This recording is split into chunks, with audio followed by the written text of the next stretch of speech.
ভিডিওর থাম্বনেল দেখেই সকলেই আশা করি বুঝে গেছেন যে আজকে আমি চলে গেছিলাম পাঁশকুড়া মায়ের পুজো দেওয়ার উদ্দেশ্যে। তো আমার অনেক দিনেরই ইচ্ছা ছিল যে মায়ের কাছে পুজো দিয়ে আসবো। তো আজকে যেতে পেরে আমার খুব মনের আশা পূর্ণ হয়েছে। মায়ের কাছে গিয়ে আমার খুব আসার ইচ্ছাই ছিল না, এত সকলে আমাকে ভালোবাসা দিয়েছে ওইখানে, এবং মাকে এতটাই দেখে আমার ভক্তি হয়েছে যে আমার কোনো মতে আসার ইচ্ছে ছিল না, কিন্তু কিছু করার নেই। আমারও ভাগ্যক্ষম, মায়েরও ভাগ্যক্ষম, একদিনের জন্য গেছি, আসতে তো হবেই। বা আমার ওইখানে কোনো আত্মীয় নেই। তো ওইখানে মায়ের কাছে পুজো দেওয়ার সময় মাকে এতটাই আমার ভালো লেগেছিলো যে মা এর কাছ থেকে আসার কোনো ইচ্ছেই ছিল না। তো মাকে দেখে আমার এতটাই ভক্তি হয়েছে, মায়ের ভোগ দর্শন করার জন্য এবং মায়ের কাছে পুজো দেওয়ার জন্য নিজের মতন করে পুজো দিতে পারো।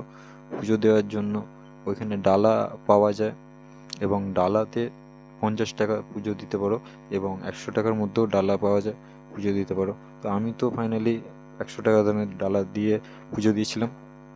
তো আশা করি ওইখানে মায়ের ভোগ দর্শন করতে গেলে পারে একটা টিকিট পাওয়া যায়। এইখানে টিকিটের জন্য 50 টাকা টিকিট লাগে। সকলেই এখানে ভোগ দর্শন করছে, তো আমিও ভোগ দর্শন করব। আমাকে এখানে কটা ছোট ছোট বোনেরা বলেছিল যে আমাদের ভিডিওটাও একটু করতে, তো আমি ওদেরও করে নিয়েছিলাম।